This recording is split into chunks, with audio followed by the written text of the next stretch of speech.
لغوی اور اصطلاحی معنی۔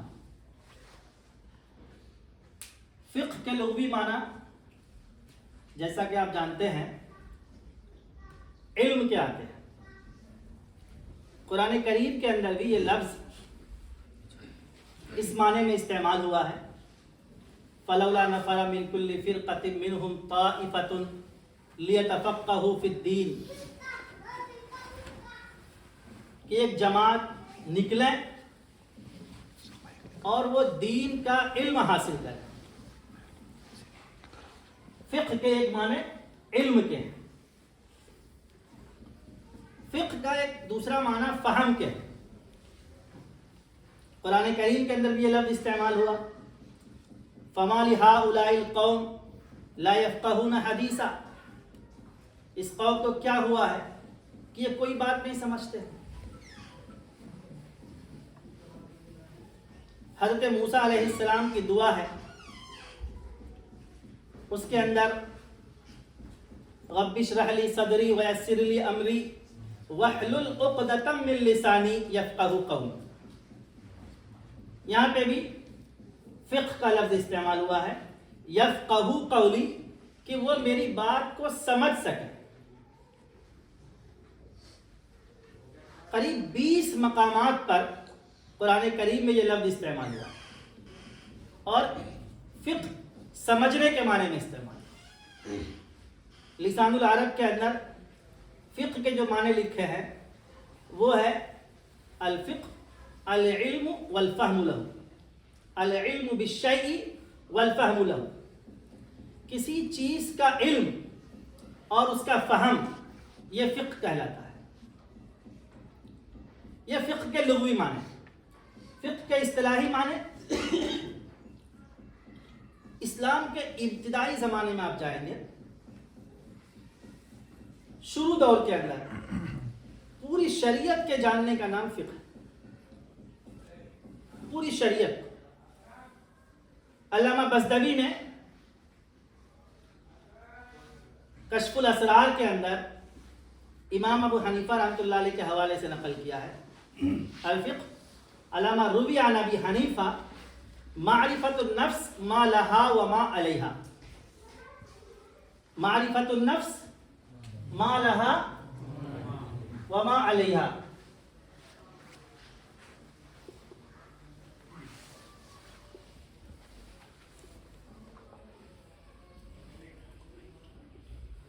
یہ علامہ بزدوی نے کشف الاسرار کے اندر لکھا، الفقہ معرفت النفس ما لها وما علیہا۔ انسان کے اوپر جو حقوق عائد ہوتے ہیں، انسان کے اوپر جو ذمہ داریاں عائد ہوتی ہیں، ان حقوق، ان ذمہ داریوں کو ادا کرنے کا نام فقہ۔ لیکن جب علوم کی تدوین کا عمل شروع ہوا اور عقائد کی بحثیں الگ ہونے لگی، اخلاق کی، تصوف کی باتیں الگ ہونے لگی، تو فقہ کو بھی الگ کر دیا۔ اب عقائد کے لیے علم کلام ایک فن کے طور پہ وجود میں آیا، اخلاقی مسائل کے لیے علم التصوف ایک فن کے طور پہ وجود میں آیا۔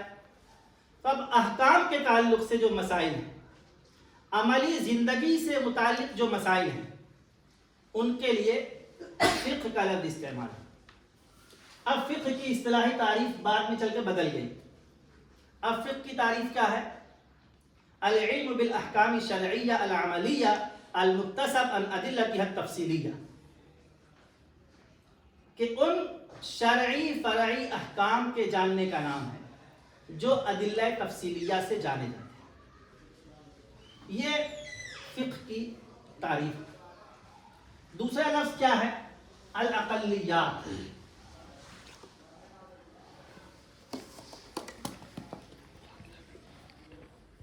الاقلیات، اقلیات یہ جمع ہے، عربی کا لفظ ہے، اقلیت کی جمع اقلیات۔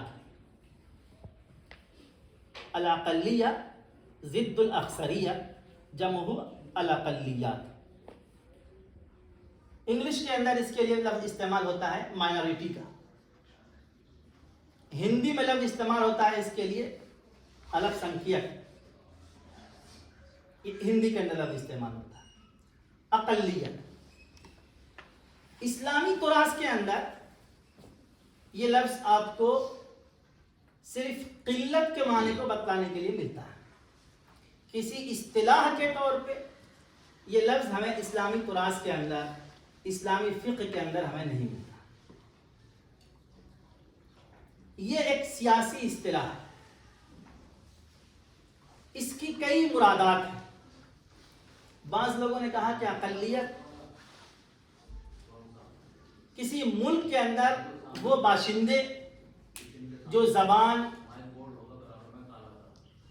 نسل، مذہب، کلچر، تہذیب کی بنیاد پر اس ملک کی اکثریت سے الگ۔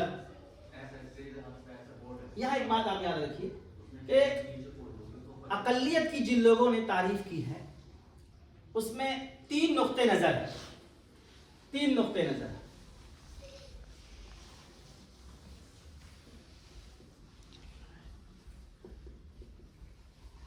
بعض لوگوں نے صرف تعداد کی رعایت کی ہے،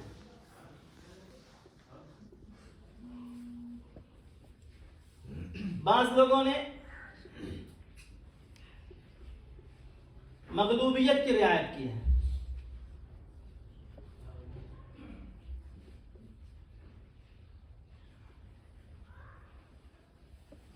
یہ تین ہے۔ بعض لوگ تو یہ کہتے ہیں کہ کسی ملک کے اندر اس ملک کے جو چھوٹی جماعت ہے، کسی بھی اعتبار سے وہ چھوٹی ہے اکثریت سے، زبان کے اعتبار سے ہو۔ اب ملک کو اگر آپ لیں گے تو جو چھوٹا ملک ہے، حصہ ہے آپ کے ملک کا، تمل ناڈو لے لیجیے آپ، تلنگانہ لے لیجیے آپ، تو کہیں تیلگو بولی جا رہی ہے، کہیں پر جو ہے تمل بولا جا رہا ہے، تو وہ کیا ہے، ملک کے اعتبار سے سب سے بڑی اکثریت کے اعتبار سے وہ اقلیت ہے۔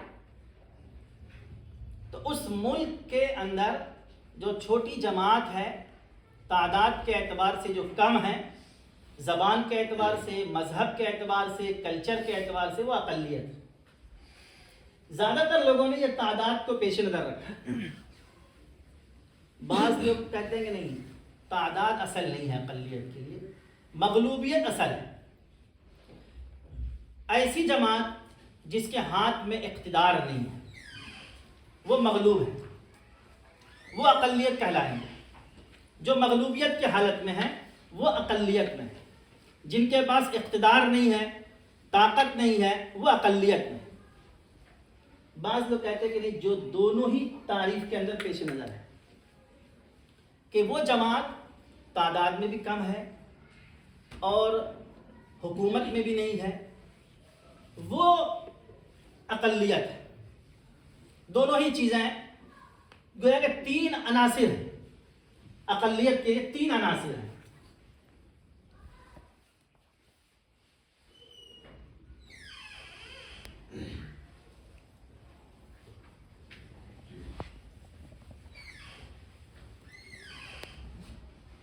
تین عناصر ہیں اقلیت کے۔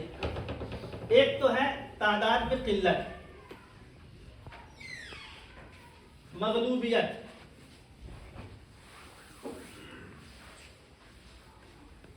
زبان، مذہب کے اعتبار سے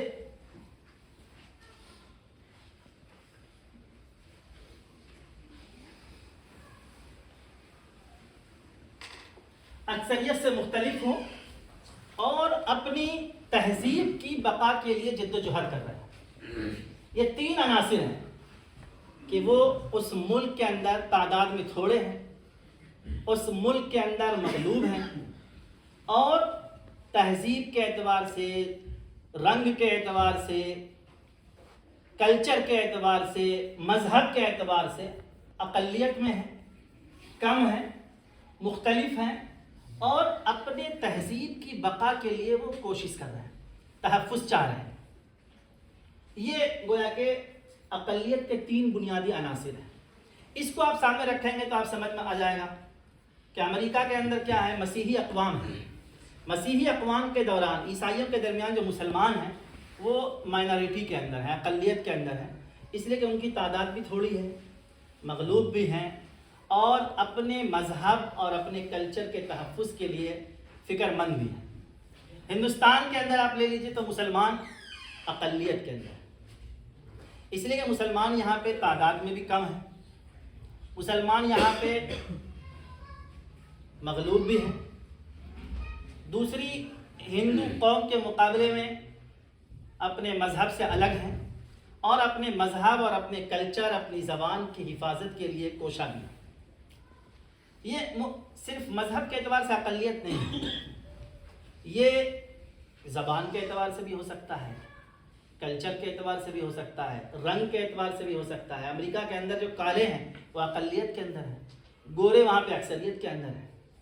تو اقلیت ایک سیاسی اصطلاح بھی ہے، اور اس کا مختلف پس منظر میں اس کا استعمال ہے۔ آپ یہ دیکھیے کہ ہندوستان کے اندر جہاں پہ آپ کی پارلیمنٹ ہے، تو اس پارلیمنٹ کے اندر آپ یہ دیکھتے ہیں کہ جتنے ممبران ہیں جو اپنے اپنے علاقے سے نمائندگی کر کے جیت کر کے آتے ہیں، اس میں جو بڑی جماعت ہوتی ہے، جو جماعت اکثریت میں ہوتی ہے، ان کے ہاتھ میں اقتدار کی کنجی ہوتی ہے، ان کی حکومت ہو جاتی ہے۔ اور جو چھوٹی جماعت ہے وہ اپوزیشن میں ہو جاتے ہیں، اقلیت میں جو لوگ ہیں، ایک طرف 51% ووٹ ہو جاتا ہے وہ اکثریت میں ہو جاتے ہیں، اور دوسری طرف 49% لوگ ہیں وہ اقلیت کے اندر ہیں۔ دونوں برابر درجے کے شہری ہیں، حقوق کے اعتبار سے برابر ہیں، مقام و مرتبے کے اعتبار سے برابر ہیں۔ ہر ایک ممبر پارلیمنٹ ایک پارلیمنٹ ہونے کے اعتبار سے برابر درجے کا شہری ہے، اپنے ملک، اپنے اسٹیٹ کا، اور اپنے اسٹیٹ میں اپنے ضلع کا نمائندہ ہے۔ اس کے ضلع کے لوگوں نے، جو اس کا چھیتر ہوگا، علاقہ ہوگا، اس کے لوگوں نے ان کو چن کر کے پارلیمنٹ میں بھیجا ہے۔ تو اس معنی کر کے سب برابر ہیں، لیکن جماعت کے اعتبار سے ایک اقلیت کے اندر ہے، ایک اکثریت کے اندر ہے۔ اکثریت کے ہاتھ میں اقتدار کی چابی ہوتی ہے، اور اقلیت کے ہاتھ میں اپوزیشن کا درجہ ہوتا ہے۔ تو آپ یہ دیکھیں گے کہ جد و جہد کر کے برابر آئے، جیت کر کے آئے، سب کے سب جیت کے آئے ہوئے ہیں، لیکن اقلیت میں ہونے کی بنیاد پہ ان کی کچھ نہیں چلتی۔ جن کے ہاتھ میں اقتدار کی چابی ہے ان کی ہی چل رہی ہے۔ اب یہ لوگ واک آؤٹ کرتے رہیں، احتجاج کرتے رہیں، ان کے احتجاج سے، ان کے واک آؤٹ سے کچھ نہیں ہوتا۔ آپ اس کو سمجھیے کہ اقلیت کے اندر مظلومیت ہے، اقلیت کے اندر مغلوبیت ہے، اقلیت ہر جگہ دبائے جاتے ہیں، ہر جگہ کچلے جاتے ہیں، اور اقلیت اکثریت کے مقابلے میں با اختیار نہیں ہوتے۔ یہ ایک اہم نقطہ ہے ہمارے اس محاضرے کا، جس کو آپ آگے چل کر کے سمجھیں گے کہ اقلیت کی جو حالت ہے وہ اکثریت سے بالکل مختلف ہے۔ اکثریت کے پاس پاور ہے، اختیار ہے، ان کے پاس جبر ہے، ان کے پاس فیصلہ کرنے کی قوت ہے، اور اقلیت ان چیزوں سے محروم ہے۔ یہ ایک بنیادی گویا کہ نقطہ ہے کہ اقلیت میں اور اکثریت میں کیا فرق ہے۔ اس فرق کو ہم سامنے رکھیں گے تو آگے کے مسائل کو ہم حل کر پائیں گے۔ اب ہم آتے ہیں مسلم اقلیت کی طرف، کہ مسلم اقلیت دنیا کے اندر جہاں کہیں بھی ہے،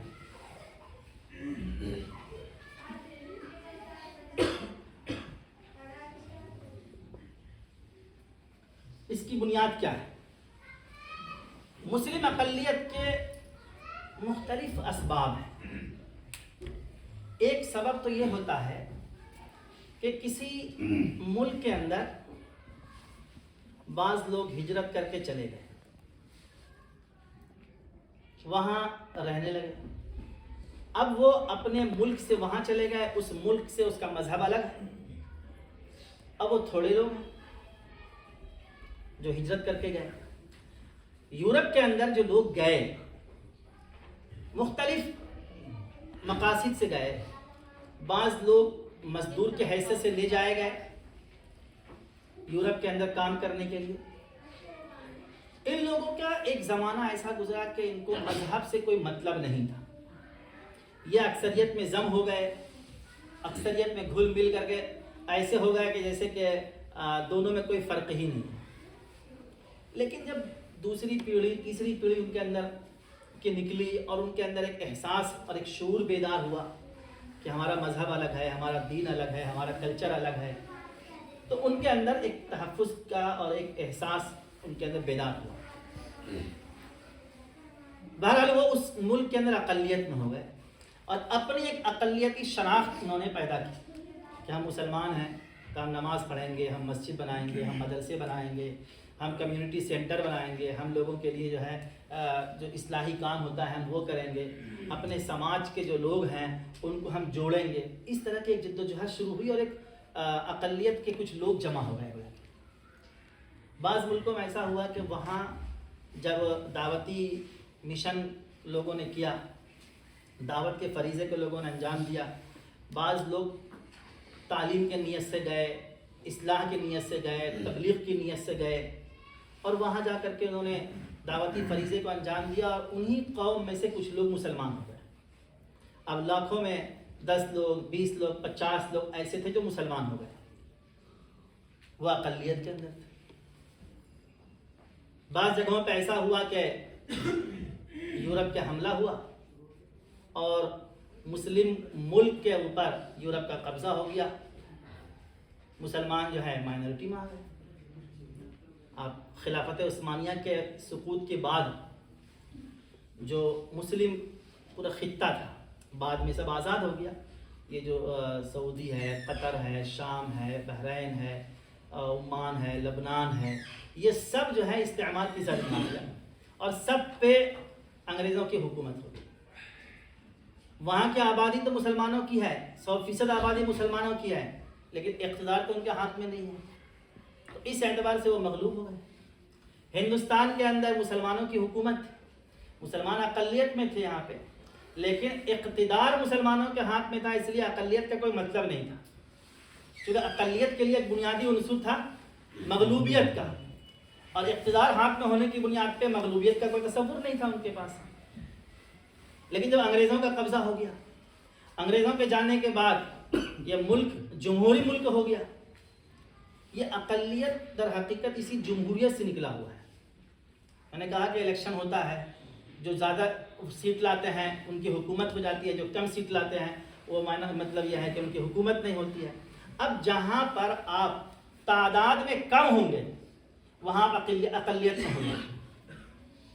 یہ جمہوریت کی جو ترتیب بنی آٹومیٹک, اگر آپ کے پاس تعداد نہیں ہے, چونکہ جمہوریت کے اندر کیا ہے, عددی طاقت اصل ہے. اقبال نے کہا جمہوریت وہ طرز حکومت ہے کہ جس میں بندوں کو گنا کرتے ہیں, تولا نہیں کرتے. تو سر کی گنتی ہوتی ہے. اب جن کا سر زیادہ ہے ان کی حکومت ہے. یہاں پہ مسلمان ابھی بھی ایک بڑی تعداد میں 30 کروڑ مسلمانوں کی آبادی ہے, اور اتنی بڑی آبادی کو اقلیت کہنا یہ خود سوال کا ایک موضوع ہے, بحث کا ایک موضوع ہے. بہت سے لوگوں نے کہا کہ بھائی اس کو آپ اقلیت کیسے کہہ سکتے ہیں, اتنی بڑی تعداد کہ بہت سارے مسلم ملکوں کی یہ تعداد نہیں ہے, بلکہ اکثر جو اسلامی ممالک ہیں 1-2 ملک کو چھوڑ کر کے وہاں سے زیادہ یہاں تعداد ہے مسلمانوں کی. اتنی بڑی آپ آبادی کو اقلیت کے نام سے کس طرح تعبیر کر سکتے ہیں؟ آپ اس کو یہ کہیے کہ غیر مسلم معاشرے کے اندر رہنے والے مسلمان, یہ کہیے کہ غیر مسلم ملک کے مسلمان, غیر مسلم ملک کے مسلم شہری, آپ اس طرح کی تعبیر استعمال کیجئے. آپ مسلم اقلیت کی تعبیر استعمال کس طرح کر سکتے ہیں؟ بہرحال یہ وہ اسباب ہیں جن کی بنیاد پر یہ مسلم اقلیت کا ایک تصور سامنے آتا ہے کہ مسلمانوں کی حکومت کہیں سے چلی گئی, کہیں مسلمانوں نے ہجرت کیا, کہیں لوگوں نے اسلام قبول کیا. یہ گویا کہ 3 بنیادی سبب ہیں, ہجرت, اسلام اور قبضہ. یہ 3 چیزیں ہیں. ہجرت کر کے گئے, ہجرت کر کے جانے کے مختلف اسباب ہیں. تعلیم کے نام پہ گئے, کہیں پہ ظلم ہوا تو چلے گئے, تجارت کی نیت سے گئے, لیکن دوسرے ملک میں گئے وہیں رہ گئے, تو وہاں پہ ایک اقلیت کا ایک تصور نکل کے آیا. اسی ملک کے لوگوں نے اسلام قبول کر لیا, یا کسی مسلم ملک پر غیر مسلم کا قبضہ ہو گیا, اور اس طرح مسلمان وہاں پہ مظلومیت اور مغلوبیت میں آ گئے, اور اقلیت کا ایک تصور ابھر کے سامنے آیا.